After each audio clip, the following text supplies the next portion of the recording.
Voilà, nous voici réunis à nouveau pour la suite du chapitre 21. Alors, on reprend tous page 483 et nous démarrons donc en bas de cette page la lecture de la section 3 qui s'appelle Foi, croyance, voyance, foi, croyance et vision. C'est parti. Ça commence fort. Toutes les relations particulières ont le péché pour but, car ce sont des marchés passés avec la réalité, en fonction de laquelle l'union apparente est ajustée. N'oublie pas ceci, faire un marché, c'est fixer une limite. Et le frère avec qui tu as une relation limitée, tu le hais. Il se peut que tu essaies de respecter le marché au nom de l'équité, parfois en exigeant paiement de toi-même, plus souvent peut-être de l'autre. Ainsi, par l'équité, tu tentes d'apaiser la culpabilité qui vient du but accepté de la relation. Et c'est pourquoi le Saint-Esprit doit en changer le but, afin qu'elle lui soit utile et qu'elle ne puisse pas te nuire à toi. Je vais déjà faire une petite pause là-dessus parce que il faut bien l'entendre, essayer de l'intégrer, ça. Dès qu'on veut changer le but, essayer de suivre les indications du Saint-Esprit, les instructions, ce qui ressort en général comme une fusée, un peu chez tout le monde, c'est ah oui, mais ça me fait peur, je vais perdre aussi, comment je vais faire sans ça. Donc, à la lumière de cette phrase, c'est pourquoi le Saint-Esprit doit en changer le but afin qu'elle lui soit utile, bien sûr, puisque c'est un processus, on fait un travail, on a un but qu'on essaye de suivre en tant qu'étudiant du cours, et pour qu'elle ne puisse pas te nuire. C'est pas un but pour nous faire mal, c'est pas un but contre notre bonheur. Voilà.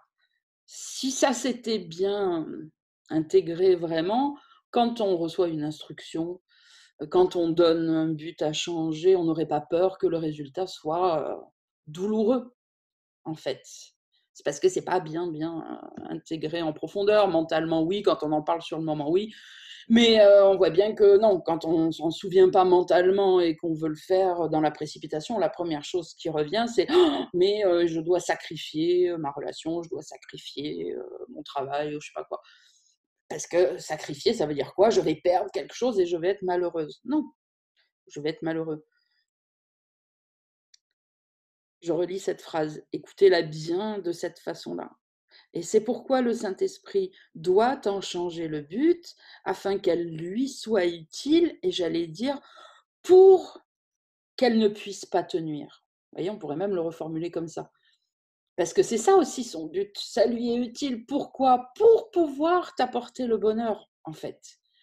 Parce qu'on peut le voir comme ça, il est mandaté par Dieu pour nous apporter le bonheur, pour apporter le bonheur à ses fils, à ses enfants.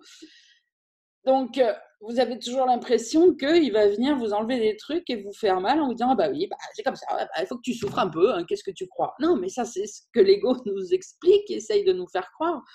Non, il doit changer le but de la relation particulière pour que ça lui soit utile, oui, pour pouvoir nous apporter le bonheur. Ok? Essayez de vous marquer ça un peu partout, en gros, peut-être cette semaine, pour ceux pour qui c'est pas clair, et ça n'est pas clair pour beaucoup, pour voilà, marquez-le. Moi, je faisais ça avant, je me marquais partout pendant un temps, pendant une semaine, pendant plusieurs jours, tant que c'était pas rentré sur le voilà, sur le frigo, sur le fond d'écran, dans la salle de bain, des post-it, partout comme ça. À chaque fois que mes yeux se posaient, c'était et non, c'est pour mon bonheur que le Saint-Esprit veut changer les choses. C'est pour mon bonheur, c'est pour mon bonheur, c'est pour mon bonheur, c'est pour mon bonheur. Et à force de le lire comme ça, vite fait, tout au long de la semaine, vous allez tomber dessus, ça va commencer à rentrer un petit peu. Et puis surtout, bah, le jour où il y a la peur qui va arriver, parce que c'est peut-être pas encore ancré dans l'inconscient, bah, vous aurez peut-être une chance de vous souvenir de la phrase que vous avez lue non-stop là pendant une semaine, 10 jours, 15 jours. Ok, on continue. Donc, si tu acceptes ce changement, tu as accepté l'idée de faire de la place pour la vérité. Regardez, là c'est pareil, si on se souvient de ce qu'on essaye d'ancrer là, la phrase d'avant, on peut en rajouter un petit peu à l'intérieur quand on lit soi-même pour dire, mais attends, qu'est-ce qu'il dit? Si tu acceptes ce changement, tu as accepté l'idée de faire de la place pour la vérité. Vu comme ça, on se dit, oui, bon, la vérité, la vérité, la vérité. Ouais, ok, bon, bah, je veux la vérité. Mais pourquoi? Qu'est-ce qu'elle va nous apporter, la vérité? Oui, on va accepter l'idée de faire de la place pour la vérité, mais si dans notre esprit, vérité égale bonheur, là, c'est plus la même. On cherche plus le but, on cherche plus à avoir la vérité juste pour être un bon étudiant, enseignant, un bon élève, un bon. Non, mais c'est parce que la vérité, quand la vérité est là, mais on est rempli de joie. Vous voyez, tout ça, ce sont des idées, des trucs à switcher à l'intérieur de nous, parce qu'en fait, quelle est la signification, quelle est la définition plutôt des mots qu'on emploie dans le courant miracle? Allez voir ce que ça signifie pour vous. Si vous voyez la vérité comme une chose énorme qui va venir vous écraser, c'est sûr que vous allez galérer à la trouver, parce qu'en fait, au fond, ça vous fait peur. Mais si vérité égale bonheur, joie, bah, vous allez être content, vous allez de vous-même demander la vérité. Donc, si tu acceptes ce changement, tu as accepté l'idée de faire de la place pour le bonheur, on pourrait le dire comme ça, pour la vérité, pour le bonheur. Et donc, la source du péché a disparu. Tu peux t'imaginer que tu en ressens encore les effets, mais ce n'est plus ton but et tu n'en veux plus. Nul ne permet qu'un but soit remplacé tant qu'il le désire, car rien n'étant chéri et protégé qu'un but que l'esprit accepte. Ce but, il le poursuivra, sombrement ou gaiement, mais toujours avec foi et avec la persistance qu'apporte la foi inévitable. Le pouvoir de la foi n'est jamais reconnu si elle est placée dans le péché, mais il est toujours reconnu si elle est placée dans l'amour. Pourquoi est-ce si étrange pour toi que la foi puisse déplacer des montagnes? Cela est certes un bien petit exploit pour un tel pouvoir, car la foi peut garder le Fils de Dieu enchaîné aussi longtemps qu'il se croit attaché à des chaînes. Et quand il en est délivré, c'est tout simplement parce qu'il ne croit plus en elle, leur retirant la foi qui leur permettait de le retenir. Hop, pardon, j'ai bafouillé, je recommence.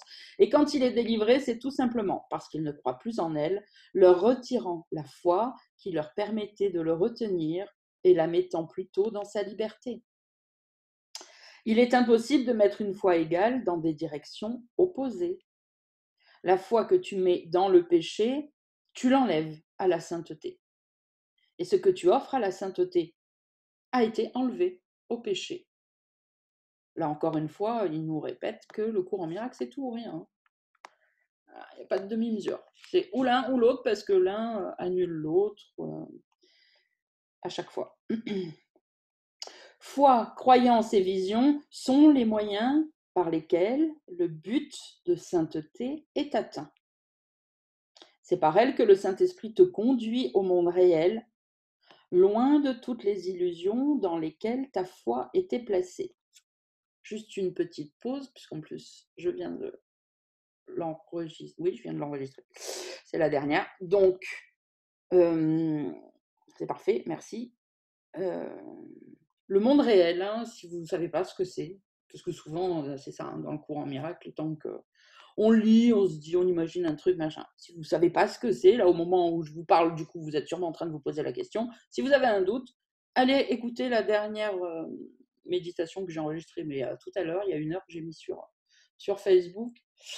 Euh, puisque là, ça répond à cette question, c'est quoi le monde réel? Et il y a tout un paragraphe qui explique ça, et c'est ça qui débute les méditations, puisque la deuxième partie du livre d'exercice commence toujours les 10 idées du jour par une question et sa réponse. Voilà, juste parenthèse pour tous ceux qui écoutent. Voilà, c'est en ligne. Parce que, souvent, je pense que vous confondez monde réel, royaume, et cetera. Voilà, donc allez, voir la définition, ça va éclaircir tout ça. Donc je recommence le paragraphe 4. Foi, croyance et vision sont les moyens par lesquels le but de sainteté est atteint. C'est par elles que le Saint-Esprit te conduit au monde réel, loin de toutes les illusions dans lesquelles ta foi était placée. Telle est sa direction, la seule qu'il voit jamais. Et quand tu t'égares, il te rappelle qu'il n'y en a qu'une. Sa foi, sa croyance et sa vision sont toutes pour toi. Quand tu les auras complètement acceptées à la place des tiennes, tu n'auras plus besoin d'elles. Car la foi, la vision et la croyance ne sont signifiantes qu'avant que soit atteint l'état de certitude. Au ciel, elles sont inconnues. Or, le ciel s'atteint par elles. Il est impossible que le Fils de Dieu manque de foi, mais il peut choisir où il la voudrait.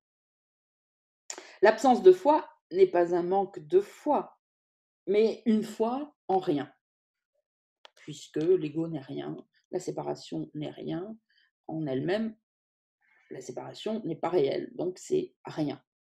La foi donnée aux illusions ne manque pas de pouvoir, car par elle, le Fils de Dieu croit qu'il est impuissant. Ainsi, il n'a pas foi en lui-même, mais sa foi est grande dans ses illusions et à propos de lui-même. Car la foi, la perception et la croyance, c'est toi qui les as faites, comme moyen de perdre la certitude et de trouver le péché. Il faut bien l'entendre, ça, le comprendre. Il l'a dit juste avant, au ciel, il n'y a pas besoin de foi, de croyance, de rien du tout. On y est, il n'y a que Dieu, c'est terminé. Tout est parfait. Donc c'est en ça qu'il nous redit. Mais la foi, la perception, la croyance, c'est toi qui les as faites. Et pourquoi ça a été fait? Quel était le but?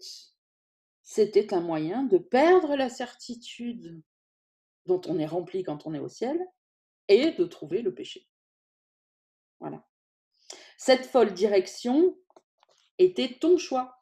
Et par la foi placée dans ce que tu as choisi, tu as fait ce que tu désirais. Le Saint-Esprit peut utiliser tous les moyens pour le péché par lesquels tu essayais de le trouver. Mais comme il les utilise, ils éloignent du péché, parce que son but se trouve dans la direction opposée. Il voit les moyens que tu utilises, mais pas le but pour lequel tu les as faits. Il ne voudrait pas te les enlever, car il voit leur valeur en tant que moyen pour ce qu'il veut pour toi. Tu as fait la perception afin de pouvoir choisir parmi tes frères et chercher le péché avec eux. Le Saint-Esprit voit la perception comme un moyen de t'enseigner que la vision d'une relation sainte est tout ce que tu veux voir en vérité. Alors tu donneras ta foi à la sainteté, la désirant et croyant en elle à cause de ton désir.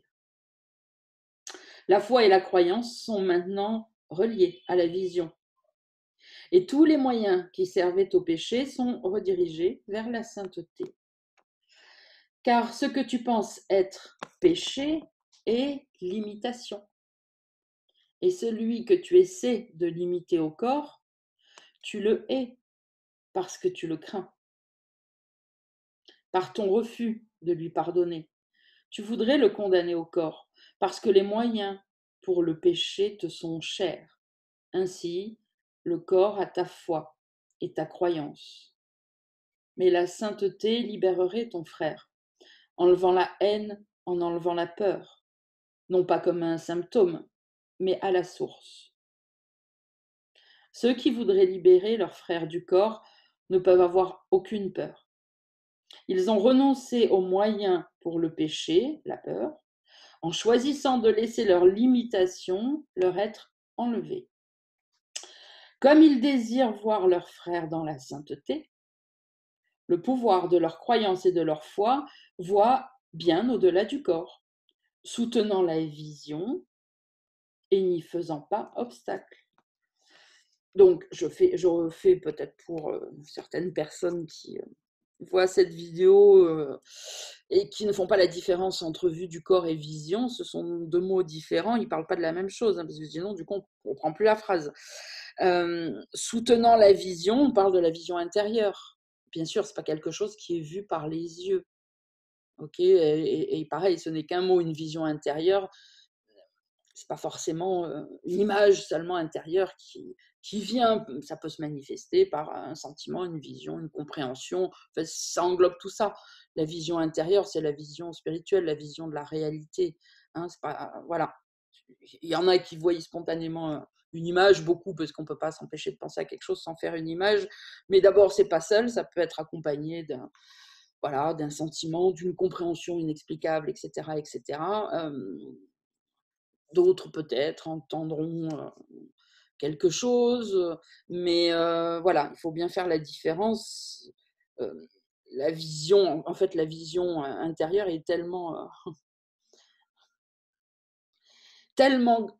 pleine de tout, comme l'est chaque chose réelle, qu'on ne peut même pas essayer de le comparer à la vision des yeux qui est tellement limitée et qui fait qu'un seul truc à la fois, voir, c'est tout, voir. Voilà. On va pas sentir, on va pas toucher, on va pas ressentir, on va pas non, juste on voit. Les yeux, ils voient, les mains, elles touchent, les oreilles entendent. Voilà, la vision globale, enfin voilà, c'est rempli et donc ça se manifeste à chacun, peu importe comment, on s'en fiche d'ailleurs, mais il faut bien comprendre la différence, hein, entre ces 2. Donc, je reprends la phrase 3. Comme ils désirent voir leurs frères dans la sainteté, le pouvoir de leur croyance et de leur foi voit bien au-delà des corps. D'ailleurs, on le comprend bien là, quand il dit voit bien au-delà des corps, on voit bien que ce n'est pas une question de voir vraiment. On voit au-delà, c'est une formule voilà, qui nous explique qu'on passe au-dessus. Hein. Ça n'a rien à voir avec la vue. Oui. Donc la vision, par, les yeux, en fait, c'est une vision illusoire. Ah bah oui, On ne voit que nos illusions. c'est de la perception. Mmh. C'est ça qu'on appelle la perception. On ne voit rien, on a les On ne yeux voit pas. fermés, on ne voit pas. Les yeux sont des projecteurs, ils ne voient rien. Le corps est une illusion, il ne peut pas voir quoi que ce soit. Mmh.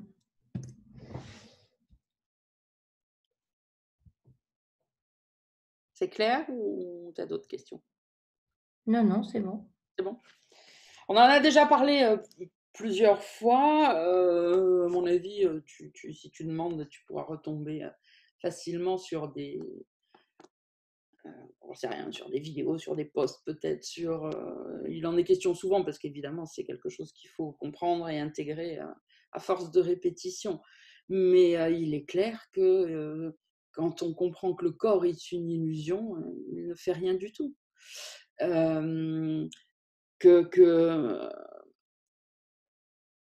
le corps, les yeux du corps ne font que projeter, parce qu'on a mis l'esprit dans un mode de projection plutôt que dans un mode de réception.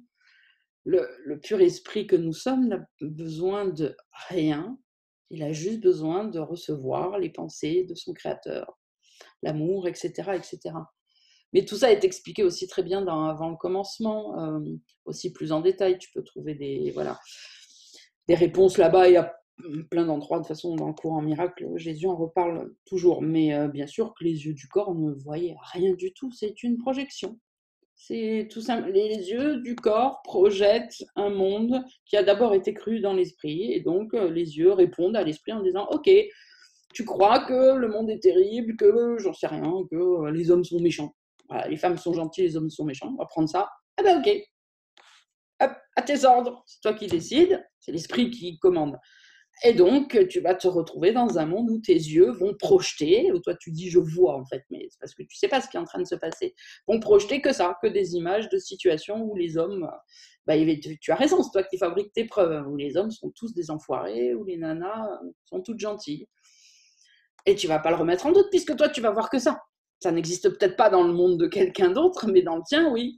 D'abord, tu vas le voir avec ton père, avec ton frère peut-être, avec ton mari, avec tous les hommes que tu vas rencontrer dans ta vie, etc.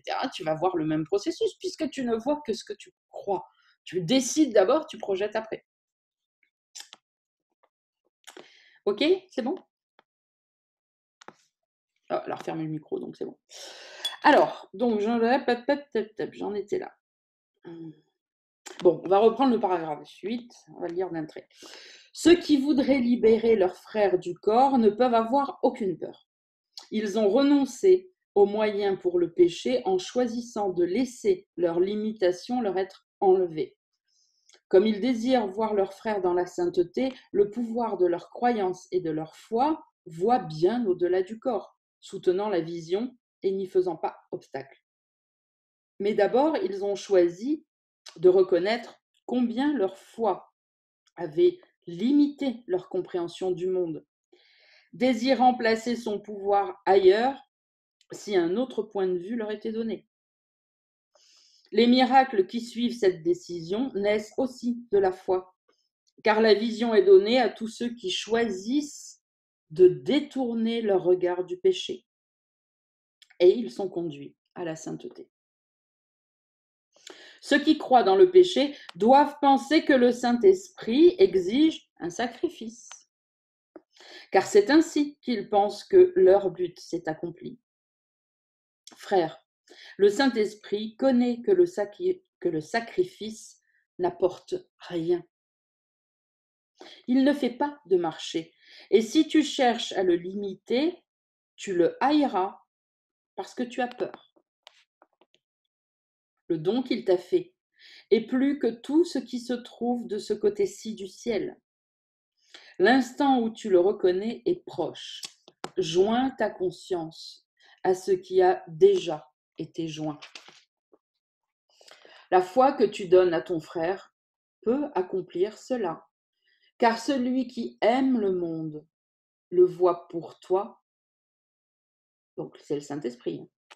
Celui qui aime le monde le voit pour toi, sans la moindre tache de péché et dans l'innocence qui en rend la vue aussi belle que le ciel.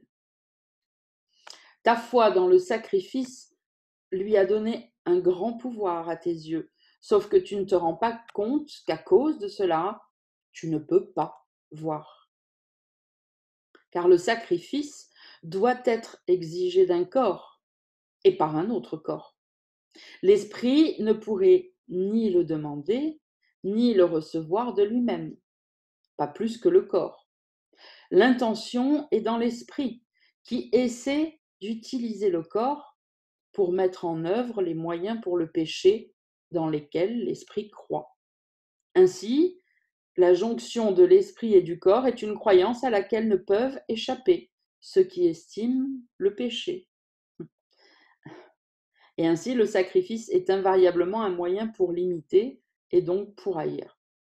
Cette petite phrase, je la relis la précédente là. Ainsi, la jonction de l'esprit et du corps est une croyance à laquelle ne peuvent échapper ceux qui estiment le péché. Ça ne vous parle pas de toute cette spiritualité là de notre époque où tout le monde s'adonne? On veut relier l'esprit et le corps. Le premier truc qui vient, c'est le yoga, ce qu'on connaît le plus, mais enfin, il y a plein d'autres trucs. Hein. Voilà, regardez comme il nous en parle. Ainsi, la jonction de l'esprit et du corps est une croyance à laquelle ne peuvent échapper ceux qui estiment le péché. Donc, vous voyez, maintenant, si on retourne, on dit, c'est parce que ces esprits-là estiment le péché, inconsciemment, bien sûr, personne ne prend ce genre de décision, personne ne ne choisirait le péché s'il savait que ça fait aussi mal, évidemment. Tout le monde se dit, non, il ne se passe rien, c'est pas grave. Donc, évidemment que c'est inconscient, tout ça est parti dans l'inconscient. C'est parce que le péché est estimé qu'après, on ne peut plus échapper à la croyance qui essaye de relier le corps et l'esprit. Oui, si on le retourne, c'est bien ça qu'il est en train de nous dire. Okay. Et donc, ensuite, on continue, et il nous dit après, et ainsi, le sacrifice, parce que là, il y a sacrifice, le sacrifice est invariablement un moyen pour limiter, et donc pour haïr. D'ailleurs, j'ai pas fait la pause tout à l'heure, mais je vais le faire ici, puisqu'il nous reparle de haïr tout à l'heure. Il nous a dit la relation particulière est un moyen pour limiter ton frère et donc ainsi pour le haïr. Il y en a tellement encore qui font l'erreur, et même parmi vous, de tellement vouloir croire que l'amour entre un homme et une femme, c'est beau, c'est merveilleux, c'est ça, l'amour, c'est l'amour, c'est l'amour, c'est l'amour. Essayez de vous souvenir que, d'accord, vous ressentez de l'amour, mais comme on l'a dit plein de fois, le corps est une illusion. Donc les corps émotionnels, spirituels, éthériques, je sais pas quoi, tout ça, c'est pareil, ce sont des illusions. Donc, vous ne pouvez pas vous fier à ce que vous ressentez, ce que vous voyez, ce que vous touchez. Vous ne pouvez pas. Ça, en fait, on peut se fier à rien. C'est pour ça qu'il faut apprendre à écouter le Saint-Esprit. Puisque tout ce sur quoi on essaye de se baser, on se plante. Donc évidemment que quand on est très amoureux, on n'y voit pas malice. On se dit oh, c'est beau, c'est merveilleux, on va se marier, on va machin, on va truc. Si on était un peu attentif déjà, si on faisait un peu d'introspection en se posant vraiment des questions, on sentirait que quand même, c'est pas que plein de bonheur, quoi.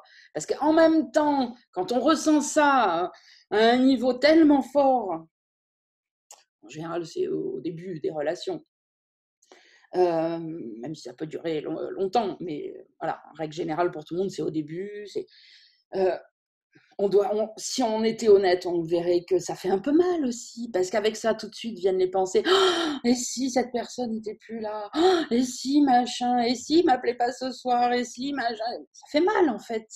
C'est pas si rempli d'amour que ça. C'est pas paisible en fait. C'est pour ça qu'en fait, c'est pas du tout de l'amour. C'est de l'attirance. C'est, enfin bon, on va pas remettre les mots dessus. Mais surtout, le mot là que je veux remettre dessus, c'est que essayez de commencer à intégrer. Donc ça, c'est pareil, collez-vous. Vous avez remplissez votre maison de post-it. Que ce que je prends pour l'amour des relations particulières, et encore une fois, parents, enfants, amoureux, amoureuses, ou n'importe quoi, tout marche, c'est parce que je le hais en profondeur que je veux le maintenir comme ça, mon frère. C'est-à-dire que d'accord, je ressens pas la haine, je ressens l'amour, l'attirance, mais c'est pas parce que je le ressens pas que c'est pas là. En dessous, je le hais. Si je l'aimais vraiment comme Dieu aime, comme le Saint-Esprit veut nous apprendre, jamais je voudrais le garder pour moi. Jamais. Pourquoi? Parce que jamais je voudrais le limiter. Jamais. Ce serait impossible. Donc, comprenez bien que, voilà, on ne ressent pas les choses qu'on doit défaire. C'est bien pour ça que ce processus est difficile.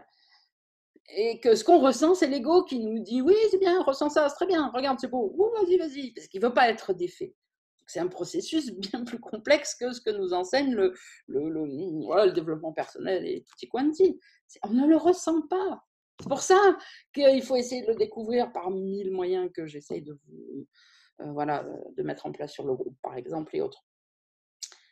Mais puisque là, il nous le dit, notez-vous-le,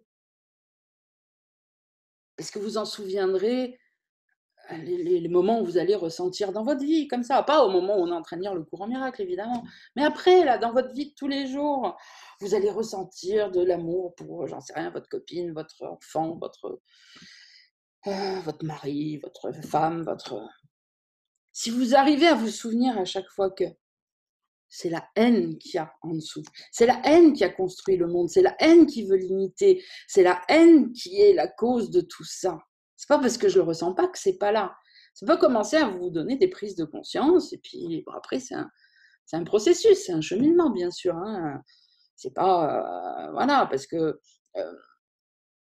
Il faut pas se dire ah oui, bah ça y est, je me souviens que c'est de la haine, alors je fais quoi, je fais quoi, je fais quoi. Non, mais il y a plein de choses à faire. On en parle tout le temps, tous les jours sur le groupe, toute l'année, on va en parler encore pendant des années. C'est un processus. Donc là, la question, c'est pas il y a un truc, vite, qu'est-ce que je fais? Là, ce que je vous propose de faire, c'est rappelez-vous-le, arrêtez de l'oublier à chaque fois. De toute façon, là, toujours comme tout, il y a une chose à faire très simple, c'est la pratique quotidienne, c'est si de vous rappeler ça, ça vous blesse, ça vous fait mal, ça vous fait peur, ben pardonnez-le.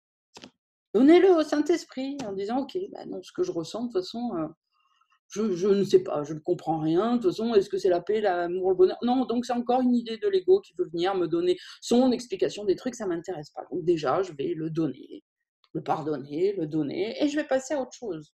Là, ce qu'il faut déjà, c'est que je commence à comprendre, à me souvenir de tous les trucs dont je ne veux pas me souvenir, où je me leurre après à chaque fois en disant, même l'amour d'une mère à une fille. De toute façon, regardez, le monde est rempli de livres, de films, de machins, où on explique la relation mère-fille, père-fils, machin, avec toutes les dérives.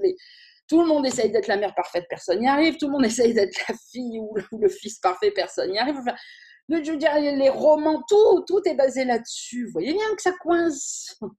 Vous voyez bien qu'il y a un mensonge. Prenez conscience de ça. Et n'essayez pas de commencer à défaire les trucs tout seul. Encore une fois, c'est un processus. Mais déjà, souvenez-vous, arrêtez de vous leurrer à ce point-là, de croire à chaque fois que quand vous ressentez un élan d'amour vers quelqu'un, il n'y a que ça. Non, il y a des tas de trucs en dessous. Ok? Encore une fois, je le redis avant de continuer. Sandrine, C'est un processus. Oui, vas-y. Sandrine, et c'est parce que je me sens moi-même limitée qu'en fait, je m'illusionne en me faisant croire que c'est une relation, que ça soit pour mon enfant ou mon compagnon, que c'est une relation d'amour. Et qu'en fin de compte… Alors, la bonne question serait plutôt, si tu permets, pourquoi je ressens de la haine? Pourquoi je ressens de la haine? Parce que j'ai la haine d'être séparée de Dieu. Voilà, parce que je me sens moi-même… oui. Voilà. Oui, effectivement, tu l'as bien dit. Oui. C'est pourquoi cette relation est basée sur la haine? Parce qu'au départ, j'ai la haine de croire que la séparation s'est produite. J'ai la haine puisque je suis sûre que je ne suis plus avec Dieu. Là, je suis dans ce monde. Je suis sûre, je l'affirme. Tant qu'il y a pas… En fin de compte, une haine inavouée alors. Et bien sûr. Qui fait que je la projette… Non, mais c'est même pas inavoué, parce que même inavoué, dans le sens où tu dis, c'est encore un peu dans le sens, oui, mais si je creuse un peu, si je fais de la psychanalyse, du machin, je vais trouver. Non, c'est inconscient, à un niveau que tu ne m'as même pas touché tant que tu ne feras pas du pardon, tant que tu ne commenceras pas à défaire l'ego, etc. Ça n'a, tu vois, même rien à voir avec ça. C'est les fondements, en fait. Et les fondements, quand on démarre, on ne les a pas tout de suite. Enfin, on ne peut pas être en contact tout de suite. Ce sont les dernières choses qui vont être vu, touché et qu'on pourra pardonner. Mais par contre, on a la théorie, le courant miracle qui nous explique. Voilà, on n'est pas en contact avec ça.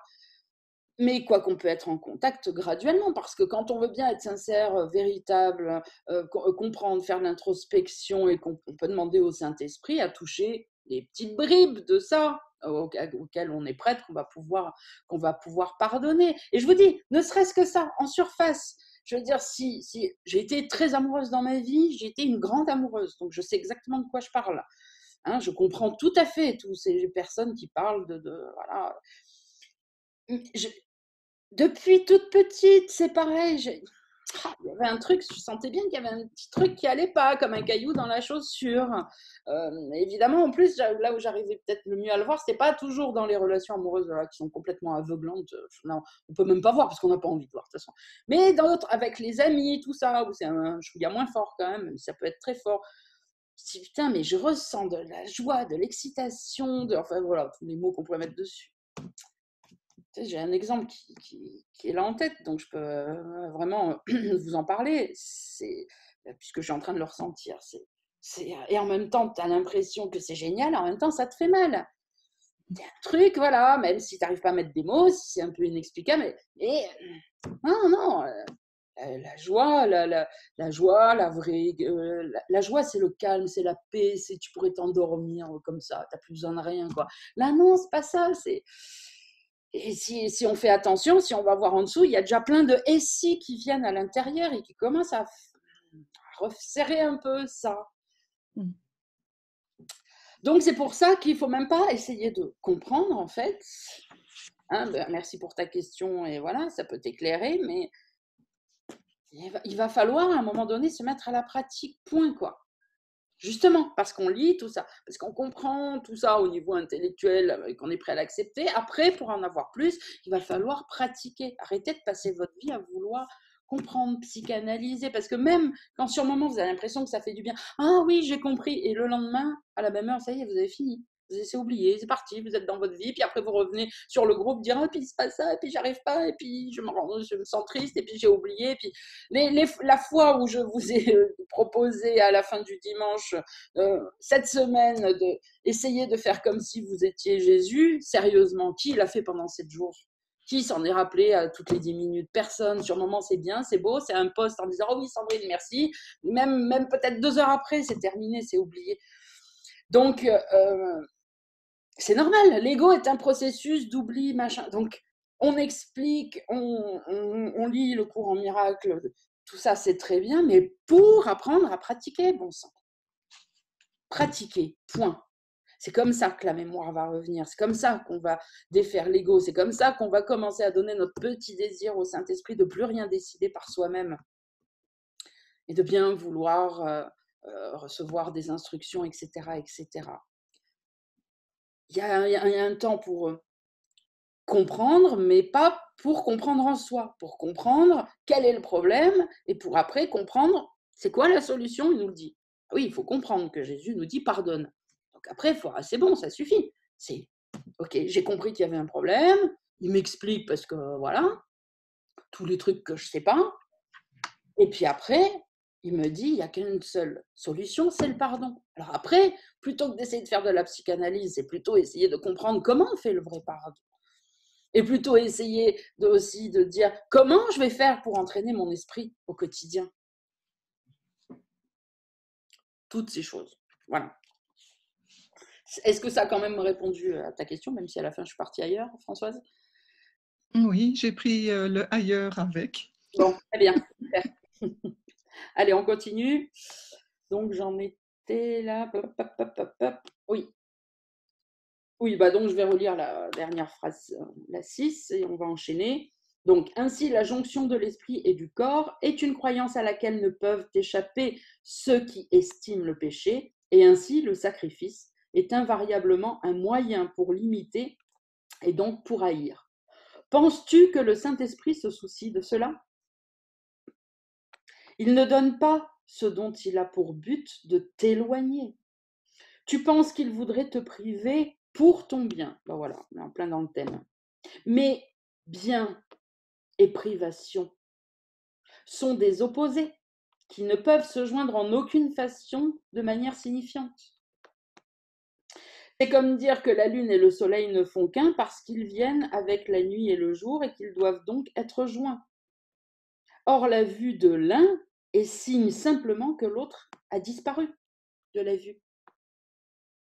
Il n'est pas possible non plus que ce qui donne la lumière fasse un avec ce qui dépend des ténèbres pour être vu. Aucun des deux n'exige le sacrifice de l'autre. Pourtant, de l'absence de l'autre, chacun dépend. Le corps a été fait pour être sacrifié au péché. Le corps a été fait pour être sacrifié au péché. Comprenez pourquoi on a tous tendance là à faire ça, le sacrifice? Bon, alors évidemment, dans les religions, ça se voit encore plus, mais même. Au bout d'un moment, comme on veut toujours se sacrifier. Et puis d'ailleurs, quoi qu'on essaye de faire dans notre vie, on fait des sacrifices. Je pense à un truc tout con. Si je veux améliorer mon corps, je veux faire un régime, il faut faire des sacrifices. Tiens, comme l'expression, il faut souffrir pour être belle. Ah bah oui, pour être belle, il faut faire des sacrifices. Voilà, c'est ancré là. Mais c'est normal, puisque le corps a été fait pour être sacrifié. Donc tu m'étonnes qu'après tout, dans la vie, aille dans ce sens. Il y a quelqu'un, je ne vais pas dire son nom, mais qui m'a dit, il n'y a pas longtemps dans les journées d'éveil, comment elle m'a formulé ça, je ne me souviens plus trop du contexte, mais peu importe, c'est oui, les fois où je m'autorise à prendre un petit plaisir. Elle se reconnaîtra. Comment ça, tu t'autorises? Sans déconner. C'est ta fonction d'être heureuse. C'est ce qu'on n'arrête pas de répéter à longueur de temps, que Dieu veut ton bonheur.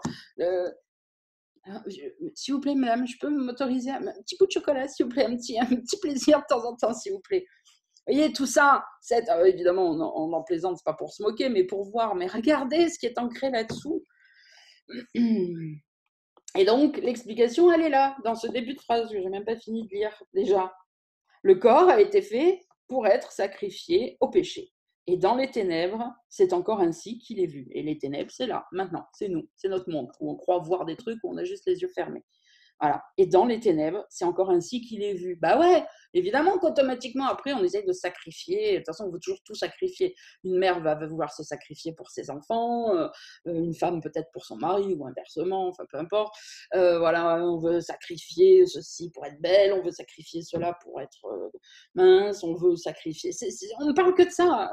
Je vais faire, tiens, je vais faire le sacrifice d'aller faire ce travail pour avoir de l'argent, pour pouvoir faire un truc, pour. Enfin, c'est que ça. Se lève le matin pour faire des sacrifices toute la vie. Tu m'étonnes qu'il y en ait qui aient envie de se suicider au bout d'un moment.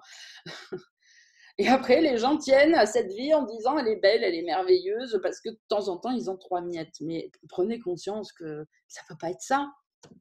La vérité, la vie, la joie, là, ce que Dieu nous promet, c'est pas possible en fait. C'est impossible. Allez, on continue. Or, dans la lumière de la vision, il est regardé d'une façon bien différente. Donc, on parle du corps, hein, il me semble. Je ne me trompe pas. Tu peux avoir foi en ce qu'il... Oui, le corps. Tu peux avoir foi en ce qu'il servira, le but du Saint-Esprit, et lui donner le pouvoir de servir de moyen d'aider les aveugles à voir. Mais quand il voit, il regarde plus loin que lui, comme tu le fais. La foi et la croyance que tu lui as données ont leur place au-delà. Tu as donné la perception, la foi et la croyance de l'esprit au corps. Laisse-les maintenant être redonnés à ce qui les a produites et peut encore les utiliser pour se sauver de ce qu'il a fait. Bon, on continue. La peur de regarder au-dedans. Ah, très bien, ça tient. Parce que ça, c'est pareil. C'est une idée qui m'est venue tout à l'heure par rapport à certaines personnes du groupe que j'ai en tête là, mais de toute façon, c'est comme toujours, hein, ça concerne tout le monde. C'est après des degrés, il y en a c'est plus flagrant, d'autres ça l'est moins, mais enfin tout le monde a le même problème. La peur de regarder au-dedans. Jamais le Saint-Esprit ne t'enseignera que tu es pécheur. Les erreurs, il les corrigera. Mais cela ne fait peur à personne. Tu as certes peur de regarder au-dedans et de voir le péché que tu penses y trouver. Cela, tu n'aurais pas peur de l'admettre. La peur en association avec le péché, l'ego l'estime tout à fait approprié et il approuve avec un sourire. Il n'a pas peur de te laisser avoir honte. Il ne doute pas de ta croyance et de ta foi dans le péché. Ses temples ne tremblent pas à cause de cela. Ta croyance que le péché est là témoigne simplement de ton désir qu'il y soit là, pour que tu le vois. Cela semble seulement être la source de la peur. Mais rappelle-toi que l'ego n'est pas seul. Son règne est tempéré et son ennemi inconnu, qu'il ne peut même pas voir, le Saint-Esprit, il le craint. Donc, je vais le relire parce que comme c'est formulé un peu... Mais en gros, il est en train de nous dire, souviens-toi que l'ego craint le Saint-Esprit. Et d'ailleurs, là, c'est pareil. Quand on comprend cette phrase, ça vous rappelle pas un truc qui se passe souvent sur le groupe dès qu'il y a une journée d'éveil, une retraite, machin, où tout le monde vient en disant « Oh, j'ai peur. Oh, j'ai des gousi-gousi dans le ventre. Oh, dis donc, mais qu'est-ce qui se passe ?» etc., etc. Alors voilà encore une explication. Eh bien oui, il est en train de nous le dire. Rappelle-toi que l'ego n'est pas seul. Son règne est tempéré et son ennemi inconnu, qu'il ne peut même pas voir, il le craint. Très fort, l'ego te dit de ne pas regarder au-dedans. Non, non, non. Pardon, j'ai des trucs qui me viennent. Très fort, l'ego te dit de ne pas regarder au-dedans, car si tu le fais, ton regard se posera sur le péché et Dieu te frappera de cécité. Elle est tellement énorme que je ne peux que rire sur cette phrase. Mais qui peut le croire, sérieux, quoi. Et voilà ce que vous faites souvent, tous. Non, non, je ne veux pas regarder, je ne veux pas regarder. D'ailleurs, j'ai répondu ça à je ne sais plus qui l'autre fois. Attendez, c'est pas loin, ça va me revenir. Ah oui, je sais qui. Bon, bref. Enfin, je dis pas tellement pour qui, c'est pour me remettre le truc. C'est pareil, la personne se reconnaîtra. C'est mais dis donc, c'est bien en ce moment, tu serais pas en train de te transformer en Mère Teresa? Oh non, loin de moi cette idée. Oh non, non, non, non, surtout pas. C'est juste que j'ai compris un truc, tu comprends, nanana. Et moi qui lui réponds, ah oui, non, t'as raison, ne sois surtout pas sainte. Oh non, non, non, Dieu va te punir si jamais tu fais ce qu'il te demande. Voilà, sur le même ton. Voilà, c'est exactement ça. Non, non, non, ne regarde pas, c'est vrai ce qu'il y a dedans, c'est vrai, ça va te faire mal. N'essaye pas de te souvenir que jamais Dieu ne te fera rien. Dieu ne peut et ne veut que t'aimer. Voilà, c'est toi qui te flagelles tout seul, toute seule, à l'avance en plus. Donc bon, je la redis parce que... Où elle est cette phrase? Oui, voilà. Très fort, l'ego te dit de ne pas regarder au-dedans, car si tu le fais, ton regard se posera sur le péché et Dieu te frappera de cécité. Mais tu es déjà aveugle, t'inquiète pas. Ça ne peut pas être pire. En fait, j'ai envie de vous dire, ça ne peut pas être pire. Alors, arrêtez de craindre des trucs, ça ne peut pas être pire. On est en enfer de toute façon. Hein.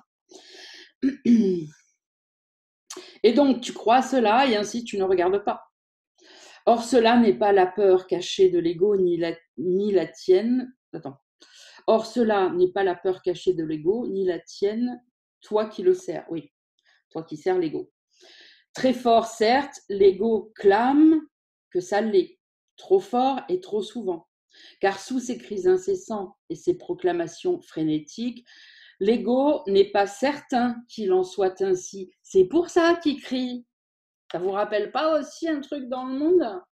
Hein, ceux en général qui ont besoin de crier, c'est parce qu'ils ne sont pas sûrs de ce qu'ils sont en train d'affirmer. Parce que sinon, moi je te dis ça, tu fais comme tu veux maintenant. Mais c'est un truc, je me souviens que j'avais vu. Il y a une phrase comme ça, à mon avis, une petite phrase qui doit être connue, je ne me souviens plus du tout, mais que moi j'avais vu à l'époque en entreprise passer.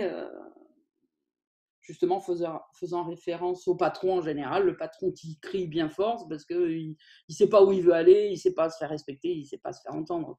Il n'y a pas besoin de crier en fait.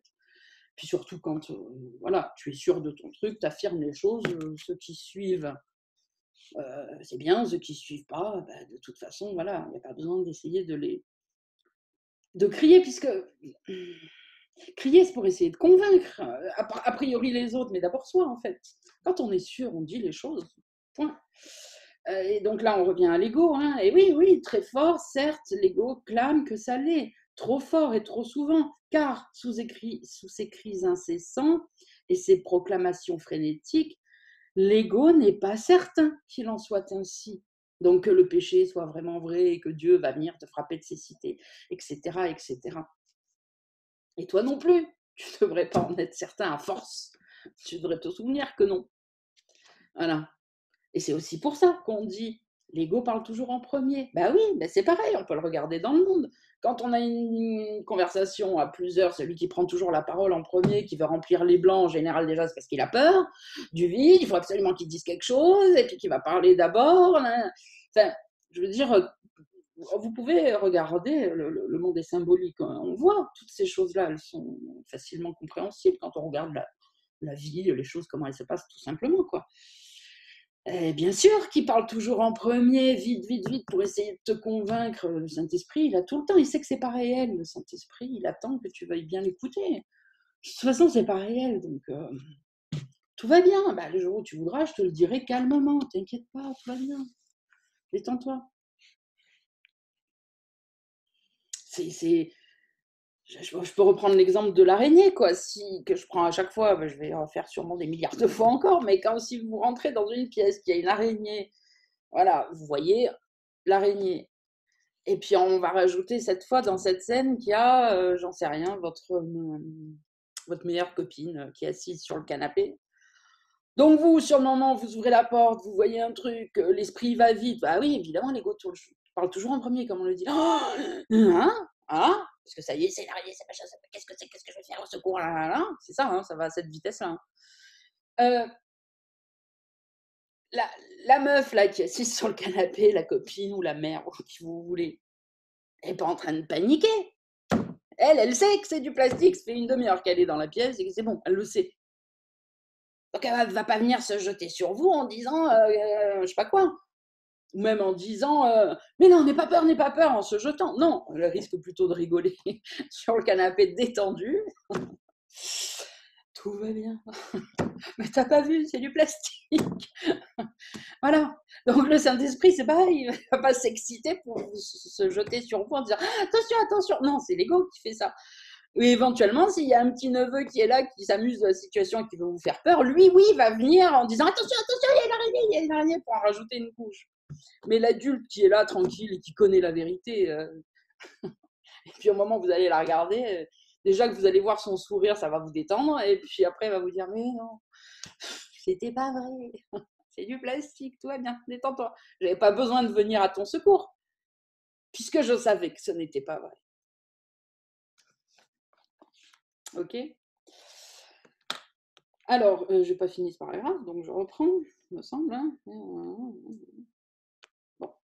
Alors, donc, très fort, trop souvent, l'ego proclame que c'est vrai, et car sous ses cris incessants et ses proclamations frénétiques, l'ego n'est pas certain qu'il en soit ainsi.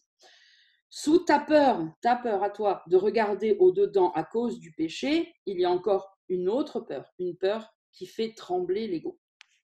2 points, j'ai envie de dire. Et si tu regardais au-dedans et n'y voyais aucun péché? Ah, vous ne l'avez pas envisagé ça.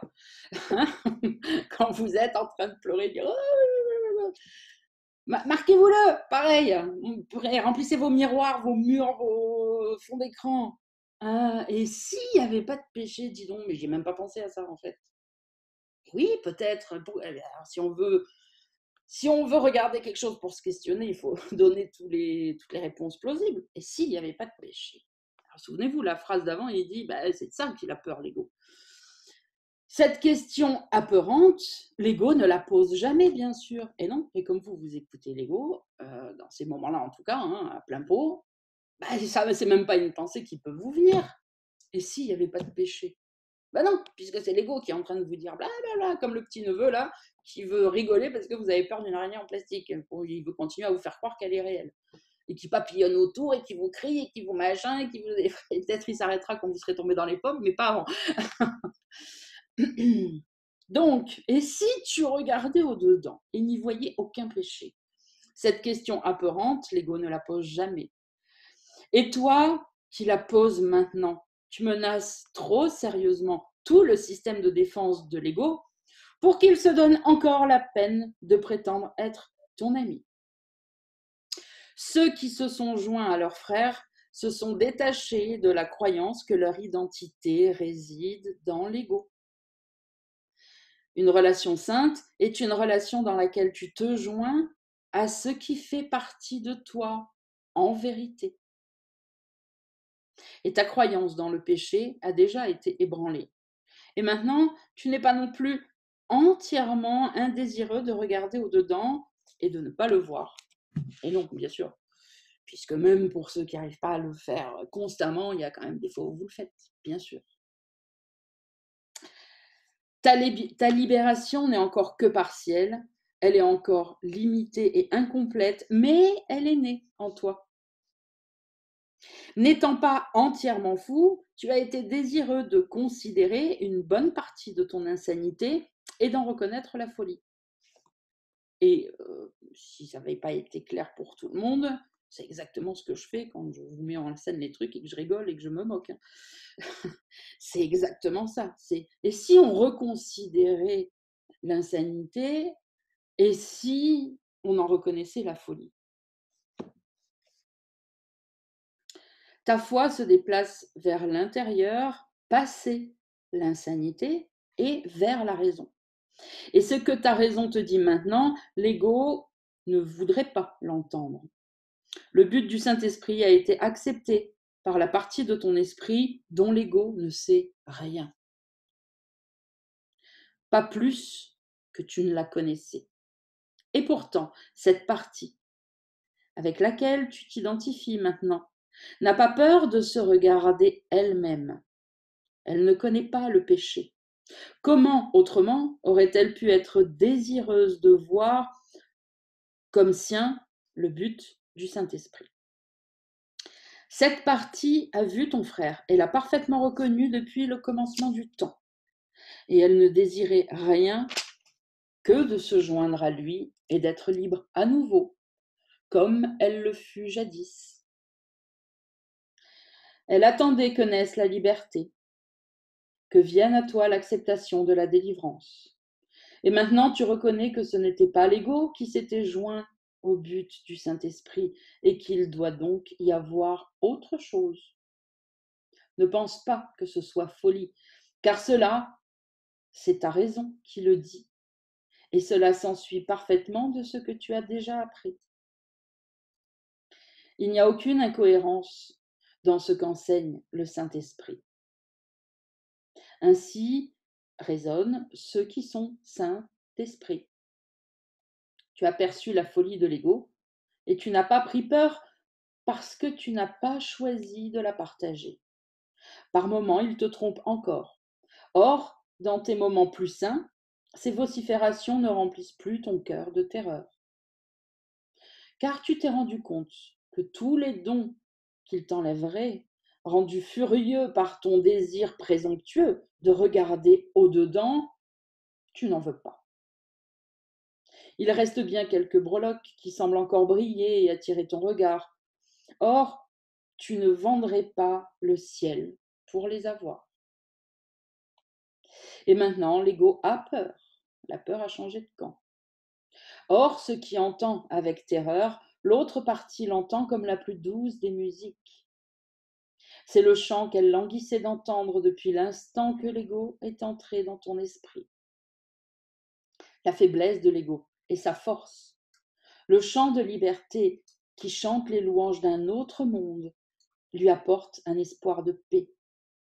Car elle se souvient du ciel et maintenant elle voit que le ciel est enfin arrivé sur terre, d'où le règne de l'ego l'avait si longtemps exclu.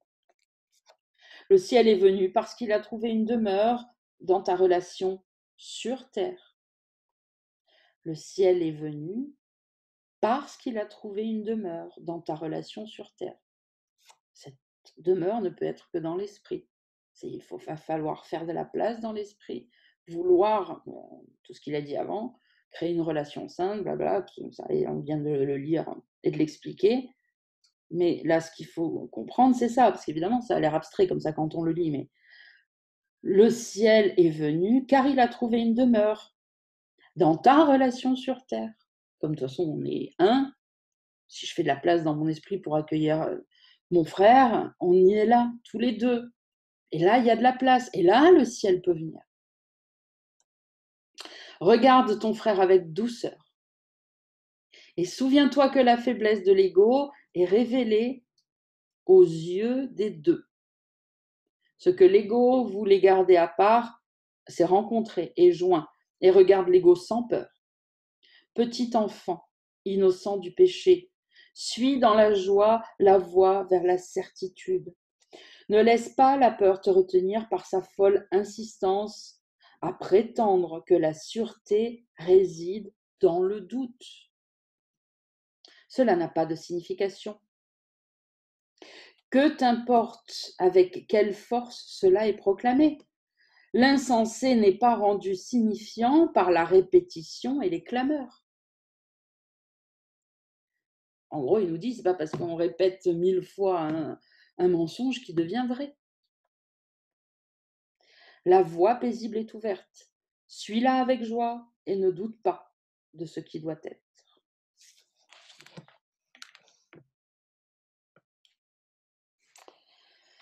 Ah, il était bien celui-là. Hein. Hop, allez, on a le temps d'en s'en faire encore un. Section 5, la fonction de la raison. La perception sélectionne et fait le monde que tu vois. Voilà, ça va éclairer encore peut-être plus.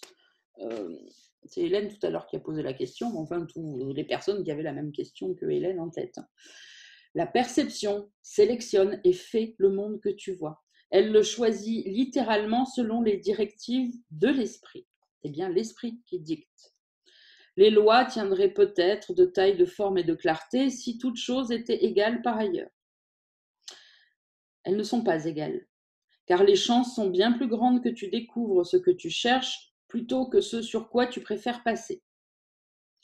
La voix pour Dieu, Saint-Esprit, doux et léger murmure, n'est pas noyé dans tous les cris éraillés et les hurlements insensés de l'ego pour ceux qui veulent l'entendre. La perception est un choix et non un fait. Ah bah ça, tiens, ça faisait longtemps. Hop, stabilo. Donc on pourrait remplacer, pour que tout le monde comprenne bien, la perception, c'est la vision des yeux du corps, ok? Donc la vision des yeux du corps est un choix et non un fait. Sauf qu'évidemment, l'ego nous dit, c'est un fait, regarde. Tu vois bien là-bas, il y a une montagne, il y a un monde, il y a un mec avec une kalachnikov, tu vois bien, regarde. Donc la perception est un choix et non un fait. Mais de ce choix dépend bien plus que ce que tu ne crois. Car de la voix que tu choisis d'entendre et des vues que tu choisis de voir, toute ta croyance en ce que tu es dépend entièrement. La perception ne témoigne que de cela, de ce que tu crois que tu es, et jamais de la réalité. Jamais. Or, elle peut te montrer les conditions dans lesquelles la conscience de la réalité est possible, ou celles où elle ne pourra jamais être. La réalité n'a pas besoin de ta coopération pour être elle-même. Mais la conscience que tu en as a besoin de ton aide, parce que c'est ton choix. Écoute ce que dit l'ego, vois ce qu'il te dicte de voir, et il est sûr que tu te verras minuscule, vulnérable et apeuré. Tiens, il n'y en a pas quelques-uns là qui se considèrent comme ça, non-stop. Hein, je dis ça, je dis rien, chacun se reconnaîtra. Donc, je redis, écoute ce que dit l'ego, vois ce qu'il te dicte de voir, et il est sûr que tu te verras minuscule, vulnérable et apeuré. Tu feras l'expérience de la dépression, de sentiments de nullité, d'impermanence et d'irréalité.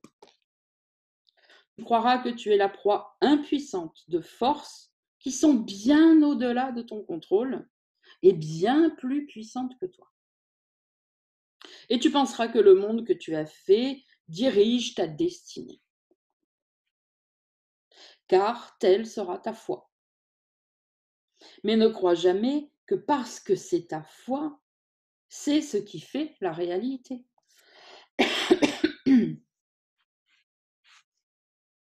Il est une autre vision et une autre voie dans lesquelles réside ta liberté, n'attendant que ton choix. Si tu places ta foi en elle, tu percevras un autre soi en toi. Cet autre soi voit les miracles comme étant naturels. Ils sont pour lui aussi simples et aussi naturels que la respiration l'est pour le corps.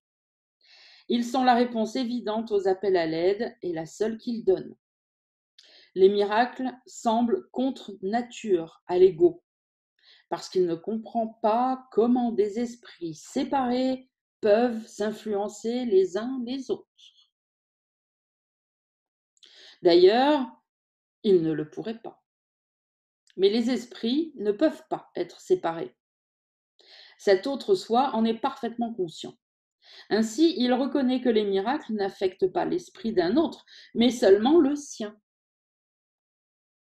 Il change toujours ton esprit. Et il n'y en a pas d'autre. Vous voyez, c'est ça que savait Jésus, par exemple. Hein. Évidemment, pas l'esprit de Jésus l'homme. Parce que s'il y en a qui lisent cette phrase en disant ça change mon esprit à moi séparé toute seule, vous n'avez encore pas compris. Mais Jésus savait très bien, par exemple, que voilà, les miracles changent toujours ton esprit. Sauf que Jésus, lui, il savait qu'il n'était pas ce qui a été projeté dans l'illusion. Il sait très bien qu'il est le projecteur qui est endormi, qui projette l'illusion. Et le projecteur, c'est la partie du Christ endormi qui projette le monde, et c'est là qu'on est tous un. Donc c'est cet esprit-là qui est changé, où on est tous, en fait. Mais c'est évidemment lui, c'est son esprit. Bah oui, il faut qu'il soit identifié à l'esprit. Mais en même temps, l'esprit des autres. Ok ?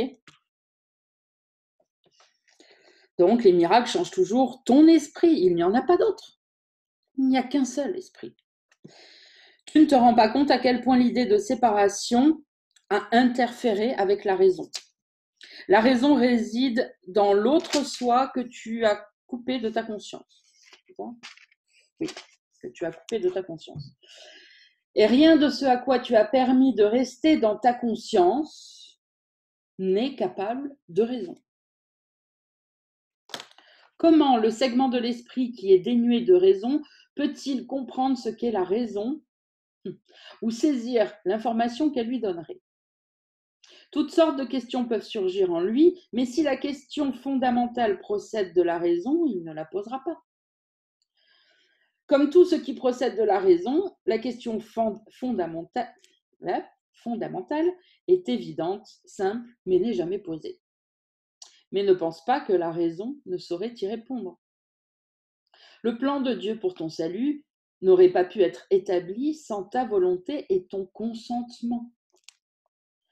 Il doit avoir été accepté par le Fils de Dieu, car ce que Dieu veut pour lui, il doit le recevoir.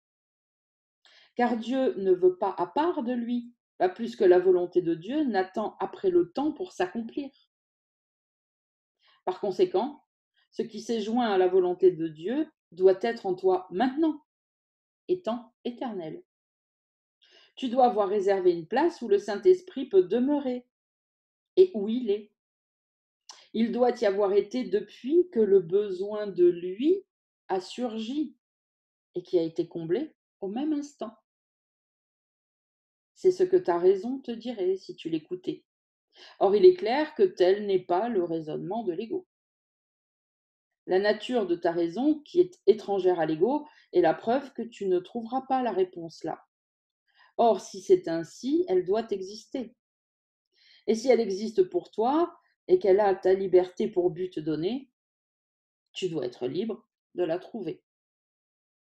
Le plan de Dieu est simple, jamais circulaire, jamais ne vise à son propre échec. Il n'y a pas d'autre pensée que l'extension de soi. Et en cela, ta volonté doit être incluse. Ainsi, il doit y avoir une partie de toi qui connaît sa volonté et la partage. Il n'est pas signifiant de demander si ce qui doit être est, mais il est signifiant de demander pourquoi tu es inconscient de ce qui est. Car à cela, il doit y avoir une réponse si le plan de Dieu pour ton salut est complet. Et il doit être complet, parce que sa source ne connaît pas l'incomplétude. Où la réponse pourrait-elle se trouver, sinon dans la source? Et où es-tu, toi, sinon là où se trouve cette même réponse? Ton identité, qui est autant que la réponse un véritable effet de cette même source, doit donc être ensemble et la même. Oh oui, tu connais cela, et plus que cela seul. Or, n'importe quelle partie de la connaissance est une aussi grande menace pour la dissociation que la connaissance tout entière. Et elle viendra tout entière avec n'importe quelle partie. Voici la partie que tu peux accepter. Ce que la raison t'indique, tu peux le voir parce que les témoignages en son nom sont clairs. Seuls ceux qui sont totalement insanes peuvent ne pas en tenir compte. Et tu as dépassé ce stade. La raison en soi est un moyen qui sert le but du Saint-Esprit. Elle n'est pas réinterprétée et redirigée à partir du but de péché comme le sont les autres, car la raison est au-delà de l'éventail de moyens de l'ego. La foi, la perception et la croyance peuvent être mal placées et servir les besoins du grand trompeur aussi bien que la vérité. Mais la raison n'a pas du tout sa place dans la folie, pas plus qu'elle ne peut être ajustée pour convenir à cette fin. La foi et la croyance sont grandes dans la folie, qui guide la perception vers ce à quoi l'esprit a accordé de la valeur. Mais la raison n'y rentre pas du tout, car la perception s'effondrerait aussitôt si la raison était appliquée.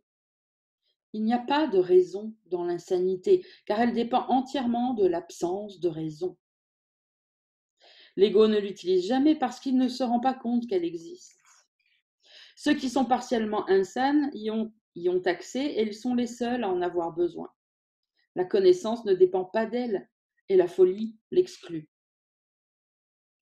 Je ne sais plus à qui je disais il n'y a pas longtemps, mais bon sang, faites preuve de bon sens. Voilà. Voilà pourquoi je vous dis, il y en a tellement qui le disent. Prenez n'importe quel guide spirituel dans le monde, il vous parle d'introspection. Posez-vous des questions, regardez. Une fois qu'on voit que ça n'a pas de sens, mais c'est le plus grand pas qui a été fait. Après, évidemment, il y a un processus. Bon. Mais voilà, et c'est ce qu'il est en train de dire. La raison commence à fendre l'armure de l'ego. Voyez que faites preuve de bon sens. Voyez dans tous ces trucs du monde que vous avez acceptés sans réfléchir qu'il y a des trucs qui ne vont pas, quoi. C'est pas possible. Cherchez, cherche, tu trouveras, quoi. C'est sûr. Commencez à chercher, même le tout petit caillou. Puis après, ça s'ouvrira. Mais arrêtez de... c'est comme ça. Je sais pas. Merde, vous n'êtes pas débile. Sinon, je ne serais pas avec vous depuis un an. Bon. Regardez, il le dit. Mais bien sûr que la raison dans la folie commence à fendiller partout, quoi. Ça commence à faire des petites fissures, des petits machins, des petits trucs. Posez-vous des questions sur n'importe quoi. Prenez le premier sujet qui vous vient à l'esprit. Tout est bon, puisque de toute façon, tous les sujets du monde sont insanes. Prenez-en un, celui qui vous plaît. Voilà, celui qui vous fait plaisir. Essayez de regarder un peu en profondeur, vous allez voir. Dès qu'on trouve des failles, ça commence à fendiller le truc. Du coup, mes yeux retombent là-dessus, donc je relis la phrase 3 du paragraphe 9. La raison est étrangère à l'insanité, et ceux qui l'utilisent ont gagné un moyen qui ne peut pas être appliqué au péché. La connaissance est bien au-delà de l'atteignable. Je crois que j'ai lu trop bas, non? J'étais pas plus haut. Je ne vais quand même pas squeezer des passages. Oui, t'as pas... J'en étais où? T'étais à la fin du paragraphe 8. Ah voilà, merci Ariane. Ok, je reprends. Donc, ceux qui sont partiellement insanes y ont accès et ils sont les seuls à en avoir besoin. La connaissance ne dépend pas d'elle et la folie l'exclut. La partie de l'esprit où réside la raison fut consacrée. La partie de l'esprit où réside la raison, fut consacrée, c'est ce qui a l'air d'avoir le plus de sens, par ta volonté en union avec celle de ton Père, au défaire de l'insanité. C'est là que le but du Saint-Esprit fut accepté et accompli tout à la fois. La raison est étrangère à l'insanité et ceux qui l'utilisent ont gagné un moyen qui ne peut pas être appliqué au péché. La connaissance est bien au-delà de l'atteignable, mais la raison peut servir à ouvrir les portes que tu lui as fermées. Voilà, c'est ça, ça commence à fendre l'armure. Tu es venu tout près de cela. Ta foi et ta croyance ont tourné et tu as posé la question que l'ego ne posera jamais. Est-ce que ta raison ne te dit pas maintenant que la question a dû venir de quelque chose que tu ne connais pas, mais qui doit t'appartenir? La foi et la croyance, soutenues par la raison, ne peuvent manquer de conduire à une perception changée. Et c'est dans ce changement que place est faite à la vision. La vision s'étend au-delà d'elle-même, de même que le but qu'elle sert et tous les moyens pour son accomplissement. Voilà. On s'arrête là pour aujourd'hui. Et donc, dimanche prochain, nous lirons Raison versus folie. Eh bien, à dimanche prochain, les Lumières. Prenez soin de votre esprit et passez une bonne semaine et faites preuve de bon sens. Ok, je vous embrasse.